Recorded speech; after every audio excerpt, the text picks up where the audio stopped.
क्या तुम्हारी टीम के साथ होने के बाद भी तुम्हारी वाट लग जाती है? क्या तुम्हारी टीम में सबको साथ होकर भी अकेलापन महसूस होता है? टेंशन नॉट ब्रोस्कीज, आ गया है कोच विक्टर देने टीम टिप्स भर भर कर। आइए चलते हैं एपिसोड के अंदर।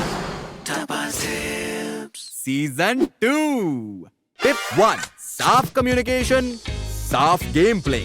भले ही तुम्हारे दोस्त बात करने के लायक ना हो, पर टीम में तो हैं, तो बैटल ग्राउंड में बात करनी जरूरी है। अगर तुम जब कभी भी high tier lobby, competitive lobby खेल रहे हो, तो वहाँ पे ऐसा नहीं चलता कि तुम्हारी टीम माइक बंद करके खेल रही है। तुम्हें माइक ऑन रखना होगा और सारी कॉल्स तुम्हें देनी होंगी, सुननी होंगी, भले ही वो तुम्हारी छोटी कॉल हो या बड़ी कॉल। तुम्हारी टीम मेंबर्स की ऐसी हालत कभी भी नहीं होनी चाहिए गाइस। अरे यार माइक ऑन करना यार। फॉर एग्जाम्पल, जो मेरा टीममेट है वो ओपन में जाके नॉक हो जाता है क्योंकि वो तो नल्ला बेरोजगार है ही। पर अब जब मुझे यहाँ पे बंदों की लोकेशन पता ही नहीं है, तो मैं वेट करता हूँ, पर मेरा टीममेट मुझे प्रेशर डालता है कि भाई आगे मुझे रिवाइव कर, मैं सेफ हूँ, मैं सेफ हूँ। और जैसे ही उसकी बातों में मैं अंधविश्वास करके अपना आगे चले जाता हूँ, तो देख लो क्या हो जाता है फिर। हो गया ना सफाया। तो गाइस यहाँ पे लर्निंग ये है कि अगर तुम बच सकते हो तभी अपने टीममेट्स को बुलाओ, अदरवाइज चैन से नॉक हो जाने में कोई शर्म नहीं है। बस इंफॉर्मेशन गैदर करके टीममेट्स को देते रहो। टिप 2, स्क्वाड रूल्स, क्योंकि स्क्वाड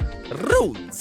बात करते हैं यहाँ स्क्वाड रूल्स की गाइस। अब इसके बारे में मैंने डिटेल में गेम सेंस वाले एपिसोड में बात करी है, तो अगर तुम लोगों ने वो एपिसोड नहीं देखा तो जो अपने गुरु विक्टर को धोखा दे सकता है वो किसी और का क्या हो सकता है ना? बस guys, don't make Victor angry. अब गाइस, वो वाले एपिसोड में मैंने बताया था कि clutch master, entry fragger, supporter का क्या काम होता है, लेकिन आईजीएल के बारे में आज स्पेसिफिकली बात करने वाले हैं। तुम्हारा जो आईजीएल है गाइस, तुम्हें कोई भी कॉल देता हो तो तुम्हें वो चीज करनी ही करनी है, क्योंकि तुम्हारा आईजीएल हमेशा कुछ ना कुछ सोच के ही तुम्हें कॉल्स देगा, अगर वो एक अच्छा आईजीएल है तो। जैसे मैं अपने टीममेट को कॉल देता हूँ कि तू वहाँ जा ताकि एनिमीज का ध्यान तुझ पे आ जाए और मैं उसे नॉक कर पाऊँ, मेरा टीममेट मुझ पे विश्वास करके जाता है और ऐसे ही एनिमी बाहर निकला, मैंने उसे नॉक कर दिया और उसने मेरे टीममेट को नॉक कर दिया। That's what I'm talking about. That's why he's the MVP. That's why he's the GOAT. Tip 3, revive to survive. तो बंटाई लोग, अब हमारे साथ ये तो होता ही रहता है कि जैसे ही हमारा एक कोई टीममेट नॉक हो जाता है, एनिमी हम पे फुल रश कर देता है। अब ऐसी सिचुएशन में तुम क्या करोगे? यहाँ पे गाइस, तुम्हें कभी भी दोनों बंदों को फायर नहीं करना है, हमेशा एक टीममेट को रिवाइव करने पे फोकस करना है। तो मैं यहाँ पे फोकस कर रहा था एनिमी के ऊपर और फिर मेरा टीममेट भी आराम से रिवाइव हो जाता है और एनिमी को मैं नॉक भी कर देता हूँ। अब यहाँ पे तो हम 3 बंदे थे, लेकिन कभी अगर तुम 2 टीममेट्स हो तो तुम्हें क्या करना है? तुम्हें बस ऐसे सिचुएशन में ओवर पीक ना करके फाइटिंग को थोड़ा अवॉइड करके अपनी जो जख्मी पार्टनर है उसको रिवाइव करने में फोकस करना है। एंड ऐसा करके तुम आगे मैच में और जा सकते हो। और अगर ऐसा नहीं करोगे और फाइट लेने की कोशिश करोगे तो जैसे ही तुम नॉक होगे, तुम्हारा पूरा गेम वही खत्म हो जाएगा। गाइस याद रखो, टीम है तो जान है, जान है तो जहान है। अच्छा। टिप 4, कवर है तो पावर है। अब हमारे तो ऐसे टीममेट बहुत सारे होते हैं जो हमेशा फिनिशेस के चक्कर में आगे जाते रहते हैं और उस चक्कर में खुद ही नॉक हो जाते हैं। Come on, come on.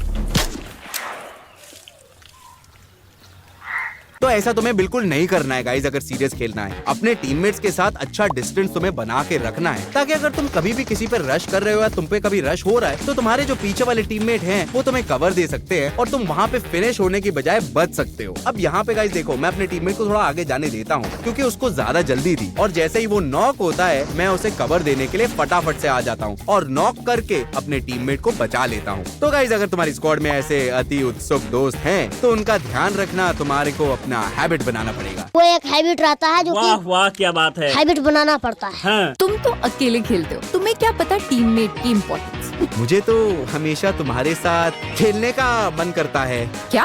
Team में खेलने का मन करता है। तो अपनी टीममेट को एक टिप तो देने दो। हाँ। टिप 5, नया स्टाइल ऑफ कवर करो डिस्कवर। तो दोस्तों, ये तो सबको पता है कि टीममेट्स को कवर देना बहुत जरूरी है, लेकिन सब सोचते हैं कि कवर का मतलब होता है कि तुम्हें एनिमी को नॉक ही कर देना है। ये तो सही नहीं है। जब भी तुम्हारे टीममेट्स पर गोली चलती है तो तुम बिना कुछ सोचे समझे फटाफट से रिफ्लेक्सेस में उसी डायरेक्शन में फायर करो जहां से तुम्हारे टीममेट के ऊपर फायर हो रहा है। नॉक नहीं भी कर पाते हो तो तुम्हारा जो एनिमी है वो कवर में जाएगा और तुम्हारा टीममेट सेफ हो जाएगा। ये टिप ओपन एरियाज में जब तुम सरप्राइज अटैक में फंस जाते हो तो बहुत काम आती है। तो मुझ पे सरप्राइज अटैक होगा, तुम ऐसे ही फायरिंग करोगी क्या? हाँ बिल्कुल, पर एनिमी पे नहीं, तुम पे करूंगी। हाय, क्या कहा? कुछ नहीं, I was thinking about the next step. हाँ। टिप 6, क्यों चौंक गए? कैसा होगा कि अगर तुम्हारी टीम कुछ ऐसा करे जिससे तुम्हारे एनिमीज चौंक जाएं? यहाँ पे तुम्हें अपने टीममेट्स को मल्टीपल एंगल्स पे बिठा देना है, जहाँ पे तुम्हें एनिमी की पोटेंशियल लोकेशन का फुल व्यू मिल रहा है। जैसे ही एनिमी एंट्री मारेंगे हम बूम बाम कर देंगे और उन्हें संभालने का मौका भी नहीं मिलेगा। बेटा क्या हो गया तुम्हें? क्यों नहीं बोल रहे हो?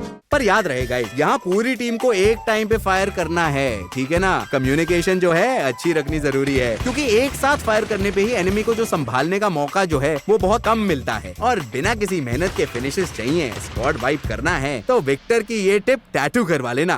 टिप 7, अनजान लोगों से दोस्ती, रैंडम टीममेट्स। हाँ गाइस, इनके साथ या तो मैचेस बहुत घटिया होंगे या तो बहुत ही बढ़िया। और बहुत ही बढ़िया मैचेस तुम कैसे कर पाओगे? तो सबसे पहले तुम्हें रैंडम भाई को बोलना है कि भाई अरे यार माइक ऑन करना यार। और फिर कभी भी कोई भी रैंडम भाई माइक नहीं खोल रहा है और तुम्हारी बात नहीं सुन रहा है तो जैसे ही वो नॉक हो जाते हैं उन्हें रिवाइव मत दो और बोलो कि भाई जब तक तुम माइक नहीं खोलोगे मैं तुम्हें रिवाइव नहीं दूंगा। अब तड़प के जब उसे बात समझ आ जाएगी तो वो खुद ही एक अच्छा टीममेट बन जाएगा। चलो गाइस बचा लो मेरे को। और फिर खुशियाँ ही खुशियाँ, खुशियाँ ही खुशियाँ। Tip 8, bond, a good team bond. अब ब्रोस्कीज लास्ट टिप में मैं ये बताना चाहता हूँ कि एक स्ट्रॉन्ग टीम बनने के लिए तुम्हें उनके साथ ज्यादा से ज्यादा खेलना होगा। सुबह खेलना होगा, शाम को खेलना होगा, रात में खेलना होगा, दिन में खेलना होगा। मेक श्योर कि तुम उनके साथ क्लासिक्स ही नहीं गाइस, TDM में 2v2, 1v1 ये सब प्रैक्टिस कर रहे हो। जितना ज्यादा तुम अपने टीममेट्स के साथ खेलोगे तुम उनके गेम प्ले को उतना ही समझ पाओगे एंड उतनी ही ज्यादा आसानी से तुम और जल्दी कम्युनिकेट कर पाओगे। और अगर अपने प्रोफेशनलिज्म को थोड़ा सा और ऊपर लेके जाना चाहते हो तो हर मैच के बाद थोड़ा सा डिस्कशन कर लो। गाली गलौज नहीं गाइस, डिस्कशन। तो सुधर जाओ,